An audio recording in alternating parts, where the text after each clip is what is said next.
Donc, effectivement, je travaille chez Accurate. Pour présenter, je vais juste présenter brièvement. Donc, on est une entreprise qui a été fondée en 2018. On a des bureaux, donc, principalement à Paris, mais aussi à New York et en Angleterre. On a aujourd'hui, on est à peu près 80, un peu plus de 70 employés, 70-80 employés. Donc, on a pas mal, on a beaucoup grossi. Et on a maintenant un peu plus d'une trentaine de clients. Donc notamment AXA, Generali, Wacom, qui est aussi présent aujourd'hui, et un de nos clients.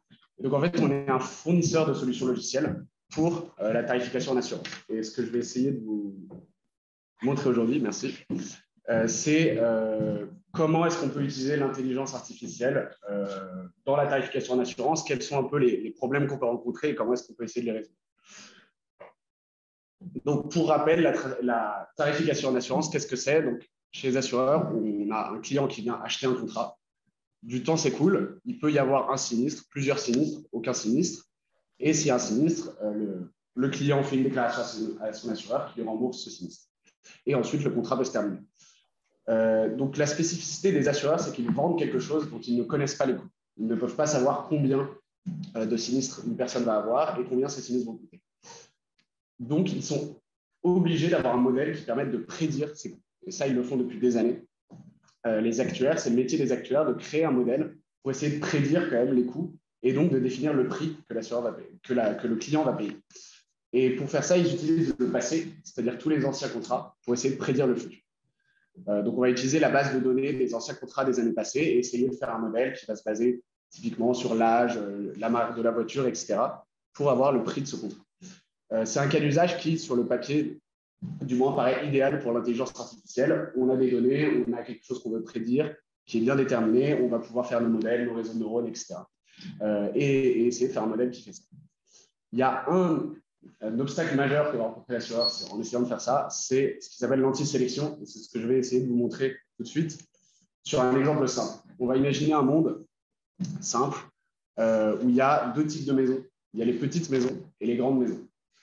Les petites maisons, à peu près, on a 100 € par an de sinistre en moyenne, quand on prend tout le monde. Et les grandes maisons, on a plutôt 300 € par an. Et dans ce monde un peu simple, il y a également deux assureurs. Il y a un bon assureur et un mauvais assureur. Le bon assureur, il fait un petit modèle et il met 110 € pour les petites maisons et 330 € pour les grandes maisons. Le mauvais assureur, il fait un modèle un peu moins bon, il met tout simplement la moyenne. C'est 200 €. Il dit, je vais payer tout le monde 200 € comme ça, pas de problème. Et là, qu'est-ce qui va se passer? Si vous avez une petite maison, vous allez aller chez le bon assureur parce que ça vous coûte 90 € de moins par an d'aller chez le bon assureur. Donc, tout le monde va aller chez le bon assureur. Si vous avez une grande maison, vous allez aller chez le mauvais parce que ça vous coûte que 200 € au lieu de 330 €. Et donc, pour l'assureur, le bon assureur va avoir que des clients sur les petites maisons qui vont lui rapporter de l'argent, il va pouvoir faire ses revenus et tout se passe bien. Par contre, le mauvais assureur va avoir des nombreux clients aussi, mais ils vont tous lui faire perdre de l'argent. Ça, c'est un problème. Ici, c'est un cas un peu simpliste, mais c'est un vrai problème parce qu'une petite erreur, finalement, parce que là, il ne fait pas non plus une erreur immense, on prend la moyenne, en fait, ça fait des énormes pertes et l'erreur se démultiplie. Et en fait, si on fait des modèles d'intelligence artificielle, ces petites erreurs comme ça, on peut en avoir beaucoup. Et en fait, tous ces segments-là vont venir chez nous et nous faire perdre de l'argent. Je vais prendre un exemple un peu plus réaliste et qui montre aussi que même si on a des algorithmes très sophistiqués, on aura quand même des problèmes. Donc ici, sur ce graphique, on a en abscisse le nombre de pièces d'une maison, par exemple. Et en ordonnée, on a le risque, c'est-à-dire le coût en euros. Il y a des barres bleues. Ce qu'on voit, c'est le nombre de personnes qu'on a dans notre portefeuille actuellement. Donc ici, 3, j'ai une barre bleue qui est très haute, c'est parce que j'ai beaucoup de contrats avec 3 pièces. Par contre, si je regarde 12, on ne voit même pas la barre bleue parce que j'ai peut-être 2-3 personnes qui ont des maisons de 12 pièces, peut-être un peu plus, mais j'ai vraiment très peu d'historique. Et les courbes qui sont intéressantes ici, c'est d'abord la courbe violette. La courbe violette, c'est ce qu'on a observé dans le passé. Donc, par exemple, si je prends 7, je vois qu'on a observé à peu près 150 € en moyenne de sinistre sur une année. Et la courbe jaune, ça va être la prédiction d'un modèle. Peu importe le modèle, mais on a fait un modèle et ça fait. La courbe jaune, donc par exemple pour 7, ici, on prédit un petit peu en dessous, on va prédire plutôt 130 €. En fait, la courbe jaune, elle est très fiable, là où on a beaucoup de données. Elle est très fiable donc, sur la partie gauche, sur les nombres de pièces, on va dire, faible, on est très fiable. Par contre, à droite, on va être pas fiable du tout parce qu'on n'a pas de données, tout simplement. Et ça, on aura beau avoir l'algorithme le plus sophistiqué du monde, on n'aura quand même pas de données, on n'aura quand même pas une bonne estimation. Et peut-être que la réalité, elle va ressembler à ça, en fait. Donc là, c'est le même graphique, mais dans la réalité, entre guillemets, où on a beaucoup de gens qui ont quand même des appartements de 12 pièces ou des maisons de 12 pièces. Et on voit ici que la courbe violette continue à augmenter, parce que globalement, plus on a de pièces, plus on va avoir de sinistres. Et nous, notre prédiction, comme on n'a pas très bien fait notre modèle, eh ben, notre prédiction, elle va être en dessous, et tous ces gens-là vont venir chez nous, parce qu'ils savent très bien qu'ils vont gagner de l'argent.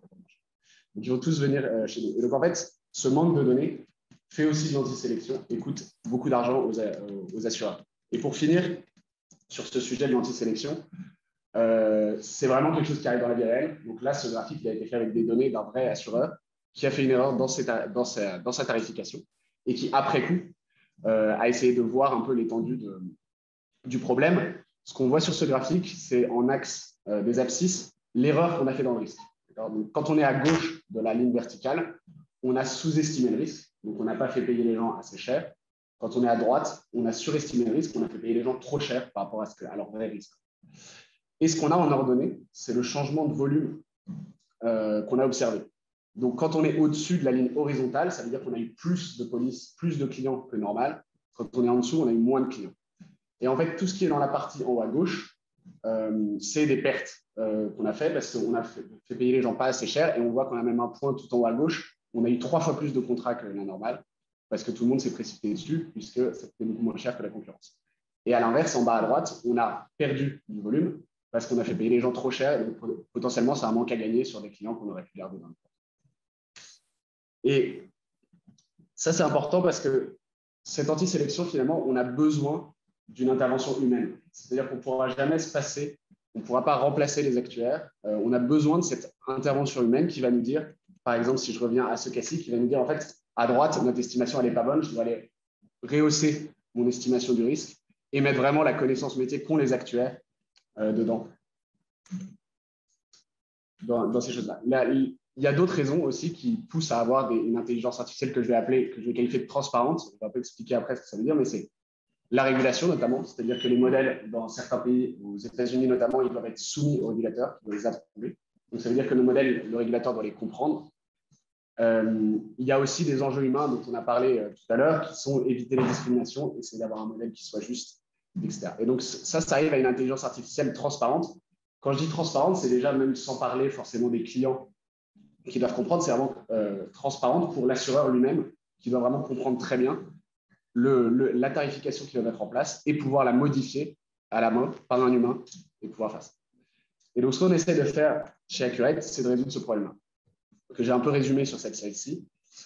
Si on veut, on a l'actuariat traditionnel qui est fait depuis des années maintenant, où on fait des modèles, mais on les fait un peu manuellement. Le problème, c'est que les modèles ne sont pas toujours très précis. Il y a des erreurs humaines qui peuvent se passer. Ce n'est pas automatisé, donc c'est un processus qui est lent, qui peut prendre des mois, de faire une nouvelle tarification. Et on ne travaille pas forcément avec toutes les données qu'on a à notre disposition parce qu'on est un peu contraint par la capacité d'un humain. Par contre, c'est interprétable, on peut les comprendre, on peut les auditer. De l'autre côté, il y a l'intelligence artificielle classique, réseau de neurones, tous les autres algorithmes auxquels on peut penser.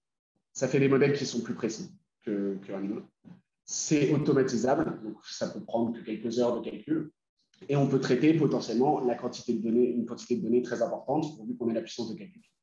Par contre, on ne peut pas les comprendre et on ne peut pas les utiliser comme on l'a vu juste avant. On ne peut pas les utiliser en pratique.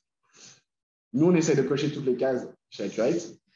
Et comment est-ce qu'on fait ça? En fait, on met à disposition une plateforme où les assureurs vont mettre leurs données, leur base de données.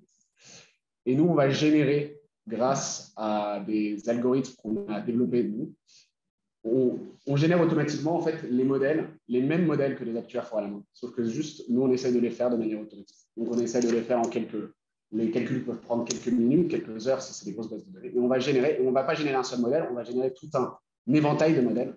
Et ensuite, c'est l'actuaire qui va choisir le modèle. Donc, c'est des modèles avec lesquels ils ont l'habitude de travailler. Ça fait des années qu'ils travaillent dessus et c'est leur formation est vraiment de comprendre ces modèles-là. Ils vont pouvoir choisir le modèle le plus adapté.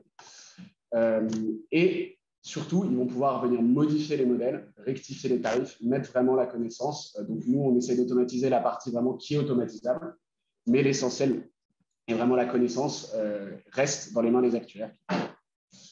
Donc, pour conclure un peu cette idée, en fait, la tarification, c'est vraiment un cas d'usage qui est idéal sur le papier pour l'intelligence artificielle. Néanmoins, il y a des vrais problèmes en pratique pour les mettre en place. On peut lever une partie de ces obstacles en ayant des modèles que des humains peuvent manipuler, comprendre et avec lesquels ils puissent interagir. Et merci beaucoup.